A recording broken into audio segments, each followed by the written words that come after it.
बिहारी बनते ही हैं पीटने के लिए। गाली सुनो। बिहारी का क्या मतलब? एजुकेशन से हम दूसरे को पैसा देते हैं। बिहार आत्मनिर्भर भी हो जाएगा। काम करने जाते हैं तो हम पैसा देते हैं। बिहार जो दुनिया को डेमोक्रेसी की ताकत। नीतीश कुमार जी को तमिलनाडु के सीएम से बात करनी चाहिए। बिहार के लिए क्या कर रहे हैं? बीजेपी के जो सूरमा नेता है बिहार का हमेशा इस पीड़ा से इकोनॉमी को सस्टेन कैसे करें, बंद पड़े फैक्ट्री को कैसे करें, पूंजी कैसे लाए, मुक्ति कैसे होगी, इस पे बात करनी। तमिलनाडु में जो हत्या हो रही है बिहारियों पर, अभी वीडियो हम लोग के पास अभी भी आया। वहाँ के लड़के हमारे गांव के भी वहाँ पे फंसे हुए हैं, जिनको पीटा जा रहा है भोजपुरी और हिंदी बोलने पे ट्रेन में। जो वीडियो आया, बिहारी बनते ही हैं पीटने के लिए। तो उस पर अभी कोई बोल नहीं रहा। पहले सुनो तो जी, बिहारी बनते ही हैं पीटने के लिए। गाली सुनो, कभी मराठा में, कभी दिल्ली से, कभी मणिपुर से, कभी इम्फाल से, कभी शिलोंग से, कभी नागालैंड से, कभी एग्ज़ाम देने जाओ तब, कभी तमिलनाडु से। बिहारी का क्या मतलब? तो बिहार के लोग तुम लिखते हैं ना, सन ऑफ बिहार लिखते हैं, तो अभी बिहारी पिटा रहा तो इसको बोलते हैं यार। जी। सवाल उठता है कि बिहार जो दुनिया को डेमोक्रेसी की ताकत देता है, संविधान से लेकर के लोकतंत्र की रक्षा में उसकी भूमिका है जी।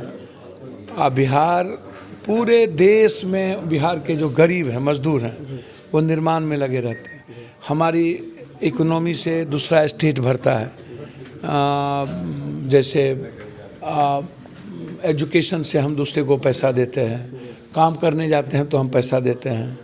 हम बाहर जहाँ जाते हैं वहाँ हम इकोनॉमी देते हैं, तो हमारी इकोनॉमी बाहर जा रही है और हम ही गाली सुन रहे हैं, हम ही पिटा रहे हैं। सबसे ज़्यादा पलायन हमारा ही होता है। तो पलायन पर कोई सरकार काम नहीं करती है कि इस इकोनॉमी कैसे बढ़ेगा।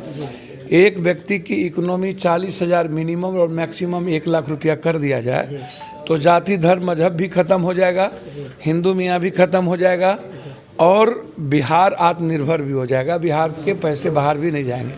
तो बिहार अब तमिलनाडु में लगातार पीट के मारा गया है। एक को तो एक्सपोर्ट डेथ हो गई, मेरे सामने में हो गया। वहाँ पे पब्लिक भी थे। वो सारे लोगों की घटना आ रही है। हम तमिलनाडु के सीएम को कई बार लगाने का प्रयास किया है, बातचीत नहीं हुई है। नीतीश कुमार जी को तमिलनाडु के सीएम से बात करनी चाहिए। या संघीय व्यवस्था में यदि आज रैली हो रही है अमित शाह जी की, तो अमित शाह जी क्या लेके आ रहे हैं?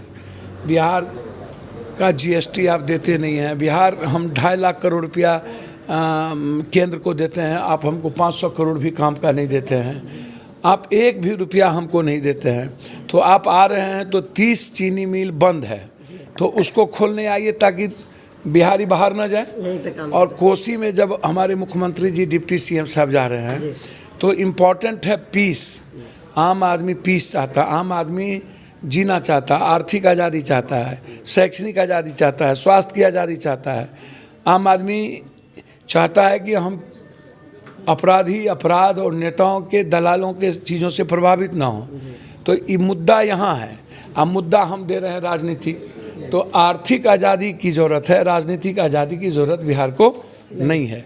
इसीलिए हम मुख्यमंत्री जी से आग्रह करेंगे कि मुख्यमंत्री जी अविलंब आप केंद्रीय गृह मंत्री से बात करिए और बीजेपी के जो सूरमा नेता हैं बिहार करते हैं, उनसे आग्रह कर रहे हैं कि केंद्र की जिम्मेदारी है कि बिहारी कहीं किसी भी स्टेट के लोग भाषा, क्षेत्र, रंग, कपड़े के आधार पर नहीं पीटा जाना चाहिए, नहीं मारे जाना चाहिए।